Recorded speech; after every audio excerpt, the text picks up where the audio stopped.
Hello everyone, my name is Sophia. I'm a second year criminology student at the University of Bristol, and I also work in the marketing and content creation team here at Accommodation for students. And today I'm going to be sharing our guide around choosing housemates. So this video is going to start off by helping you know how to choose the best people to live with, what kind of things you need to look out for, and what kind of discussions you need to have before even starting to look for properties together. And then once you have found those housemates, I'm going to be showing some do's and don'ts to make sure you have the best living experience possible. Okay, so it's really important to remember when choosing your housemates that you are going to live with these people for at least a year. Once you sign that tenancy contract, things are final. Now there's often a pressure when you're in first year. You think, oh my god, it's October, November time, I really need to start looking for a house, and you've literally only known these people for a matter of weeks, and it can seem a bit of a stress to base who you're living off based off those first kind of 6 to 8 weeks. So my key message is you do not need to rush.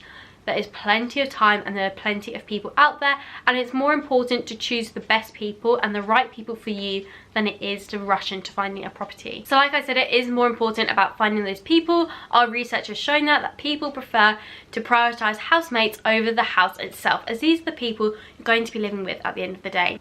So I think it's really important as well to have this kind of discussion when you are starting to think about, okay, let's live together. You need to really discuss things about, what does someone want out of the house? Does someone want to have, you know, a really big living space? Does someone really want a bathroom to themselves? Does someone want a garden, parking spaces, location? These are key things you really need to begin with to kind of discuss. So one way we did this was making a list, and we put in kind of all the things together, what people wanted, and then we had to say, right, when we were looking for places, how many of these can we match as possible? We knew it wasn't possible to match every single requirement. So for instance, in this place we don't have a garden, which was initially something we would have liked, but it wasn't possible to find somewhere with a garden within our budget. And that's the next key thing you then need to speak about, is budget. Do you all have a similar budget?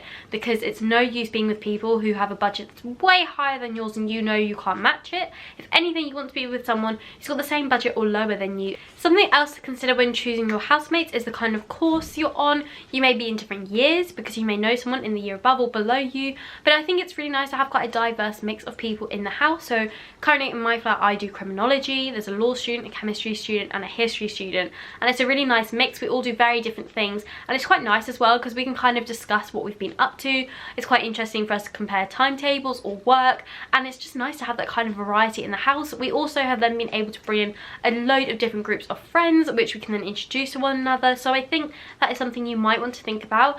Once you have found those people that you are happy to live with, you've had those discussions, you can go off into a house hunting journey.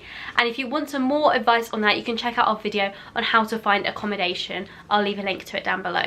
So you found your place, you signed your contract agreement, you're ready to move in.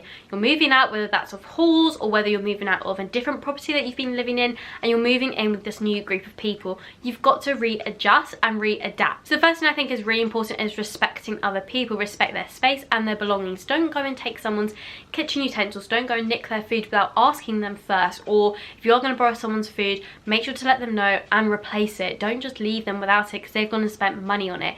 Don't start nicking other people's things because it's not fair, and it's only going to make your living environment a lot more difficult. It's really important to get good communication from the get-go and have respect for one another's belongings. I think another big bugbear for a lot of people is hygiene and cleanliness. I know when we were in halls we had someone who would come in and clean the kitchen for us, and as soon as you move out you don't have that anymore. The cleaning is down to you. So one really good thing to do is from the start of your tenancy is to discuss the cleaning, whether that's you have a rota and someone takes it in turns each week to clean, or in our flat we have designated spaces, so we have 2 people doing the bathrooms and then 2 of us doing the kitchen, and I think that works really well. You've got your space, you know if it's not being cleaned who to blame, and it's a good way to keep on top of things as well.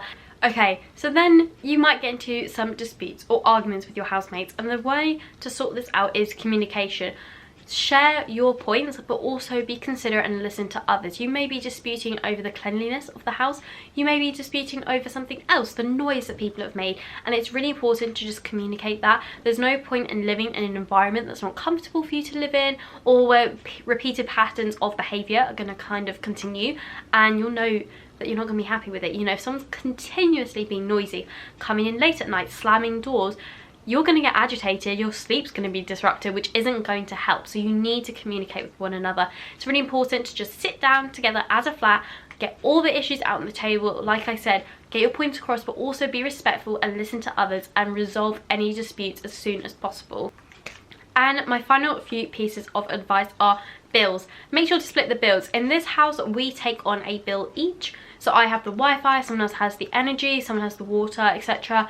And then we use an app called Splitwise where you can actually upload all your bills. So as soon as they come in, you can literally put the date on and how much you've paid, and it'll tell you exactly how much someone owes you, which is really great. The other option is obviously to look into a bills inclusive package when finding a house, or even after you've moved in. There are loads of services out there that kind of do a bills inclusive package there, and you just pay them a set amount every month. But yeah, try and make sure it's not all going out of one person's bank account, as that can be a lot for someone. These people are your friends and you should be living together for at least a year, so it's really important from the get-go to have those good discussions about communicating if someone's upset about something, how the cleaning is going to work, how the bills are going to work, and also just making sure you're giving each other space but also time. I really hope you found this video useful. If you did, make sure to leave it a thumbs up, and if you are new to our channel here, make sure to subscribe down below for more really useful guides like this. I will also leave a link down below to any other useful videos and podcasts or blog posts, anything like that that might be of relevance to you. But also go and check out the Accommodation for Students website with loads of information over there. And we will be back soon with more content like this, so I will see you then. Bye!